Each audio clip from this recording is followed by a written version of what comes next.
আসসালামু আলাইকুম। আশা করি সবাই ভালো আছেন, সুস্থ আছেন, সুন্দর আছেন। সবাইকে অনেক অনেক শুভেচ্ছা জানিয়ে শুরু করছি সেলিনা রান্নাঘর থেকে। আজকে আমি তৈরি করেছিলাম চিকেন শর্মা। আমরা সবাই কম বেশি পছন্দ করি। এটি একটি ভালো হেলদি খাবার। তো কিভাবে তৈরি করেছি, কি কি দিয়েছি শেয়ার করব বলে ভিডিওটি করা। আমার মনে হয় ভিডিওটি দেখে আপনাদের ভালো লাগবে এবং বাসায় অবশ্যই তৈরি করে বাড়ির সবাইকে নিয়ে মজা করে খাবেন। তো চলুন দেখা যাক। এখানে আমি আজকে অল্পই তৈরি করেছি, একটা পাশ নিয়েছি চিকেনের ফিলেট।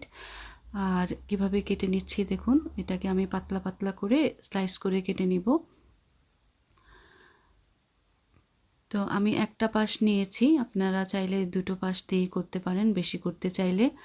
আমরা মানুষ কম তাই অল্প করে তৈরি করেছিলাম। তো স্লাইসগুলোকে আমি এভাবে কেটে নিচ্ছি, কেটে তারপরে এগুলোকে আমি মশলাতে মাখিয়ে নিব। আর একটু আঁচড় কেটে দিচ্ছি যাতে মশলাগুলো ভেতরে যায়। তো এখন আমি মশলা নিয়ে নিচ্ছি এখানে 3 টেবিল চামচের মতো টক দই,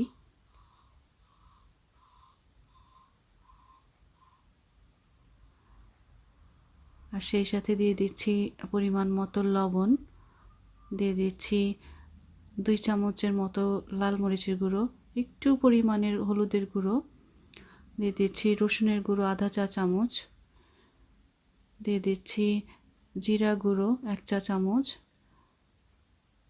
আদা গুঁড়ো দিয়ে দিচ্ছি আধা চা চামচের মতো। আপনারা পেস্ট করলে পেস্টে দিতে পারেন। আমি এখানে একদম অল্প পরিমাণের গরম মশলা দিয়ে দিলাম।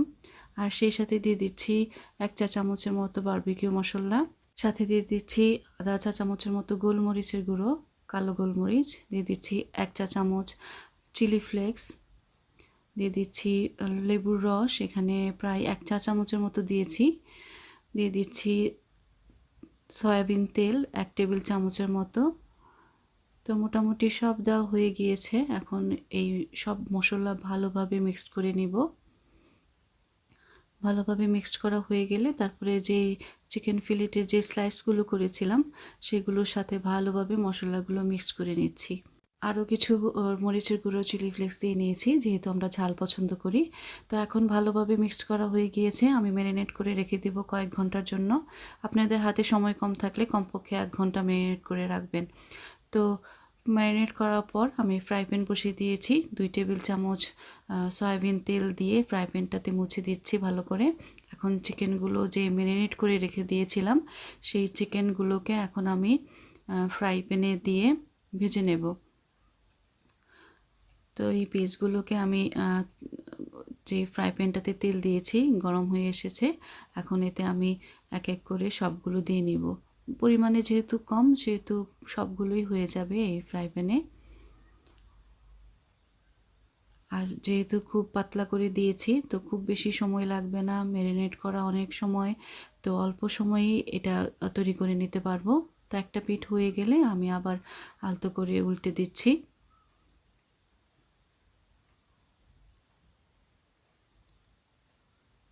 তো খুব সহজেই তৈরি করে নেওয়া যায় মজাদার একটি খাবার, হেলদি একটা খাবার। আমার মনে হয় বাড়ির ছোট বড় সবারই পছন্দ। ভিডিওটি দেখে ভালো লাগলে অবশ্যই তৈরি করবেন এবং বাড়ির সবাইকে নিয়ে মজা করে খাবেন। আর সেই সাথে অবশ্যই আমার চ্যানেলটিকে সাবস্ক্রাইব করবেন, লাইক করবেন, শেয়ার করবেন এবং প্রথম থেকে শেষ পর্যন্ত দেখবেন। তো ধন্যবাদ। চিকেনটা প্রায় হয়ে এসেছে, আমি কয়েকবার উল্টে পাল্টে দিয়েছি। তো এখন হয়ে গিয়েছে, এটাকে আমি নামিয়ে নিব।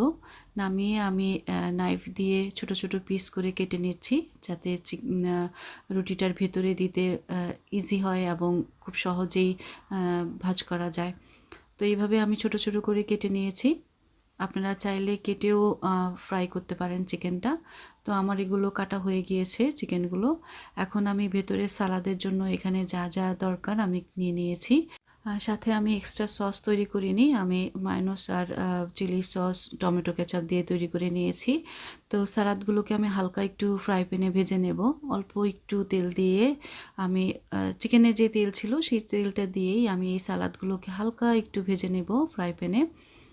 তো সবগুলো সালাদই দিয়ে দিচ্ছি। এখানে আমি টমেটো, ক্যাপসিকাম নিয়েছি দুই তিন রকমের, এখানে রেড অনিয়ন আছে, গাজর আছে। তো সব কিছু একটু হালকা একটু ভেজে নেব। আর যেহেতু লেটুসটা একবারেই নরম, ওটা ভাজার দরকার নেই। তো আমি হালকা একটু গরম করে তারপরে আমি আজকে রুটি বা পিত্তা ব্রেড বানাইনি, আমি রুটি তৈরি করা কিনে নিয়ে এসেছিলাম। তার উপরে যে সসটা আমি তৈরি করেছি, আমি শর্মার জন্য এক্সট্রা সস তৈরি করিনি। যা যা ছিল মায়োনেজ, কেচাপ আর চিলি সস দিয়েই আমি তৈরি করে নিয়েছি। তো সসটা দিয়ে এখন এক এক করে সালাদগুলো দিয়ে নিচ্ছি। সেই সাথে দিয়ে নিচ্ছি যেই চিকেনগুলোকে আমি কেটে রেখেছিলাম, সেই চিকেনগুলোকে সাথে আরেকটু সস দিয়ে তারপরে এভাবে মুড়ে নিব। এভাবেই তৈরি করে নিয়েছিলাম এক এক করে সবগুলো। আর তৈরি করার পর আমি আবারও একটু ফ্রাই প্যানে একটু বাটার দিয়ে একটু ভেজে নিয়েছি, যেহেতু রুটিটা ঠান্ডা, তো তাই হালকা একটু ভেজে নিলে একটু গরম হলে খেতে ভালো লাগবে। তো এইভাবে আমি এক এক করে দুই তিনটে একসাথে ফ্রাই প্যানটাতে দিয়ে নিয়েছি, ফ্রাই প্যানটাতে দিয়ে ভেজে নিচ্ছি। তো এইভাবেই আমি তৈরি করে নিয়েছিলাম আজকের চিকেন শর্মা। আর ভাজার পরে মাঝখানে কেটে নিয়েছি। তো এভাবেই তৈরি করে নিয়েছি। আমার চিকেন শর্মা তৈরি হয়ে গিয়েছে, এখন আমরা পরিবেশন করব বা খাবো। তো আজকের ভিডিওটি ভালো লেগে থাকলে অবশ্যই বাসায় তৈরি করবেন, বাড়ির সবাইকে নিয়ে মজা করে খাবেন।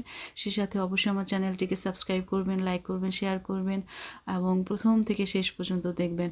আবারও নতুন ভিডিও নিয়ে আসার আগ পর্যন্ত সবাই ভালো থাকুন, সুস্থ থাকুন, সুন্দর থাকুন। আজকে এখানেই শেষ করছি। আল্লাহ হাফেজ।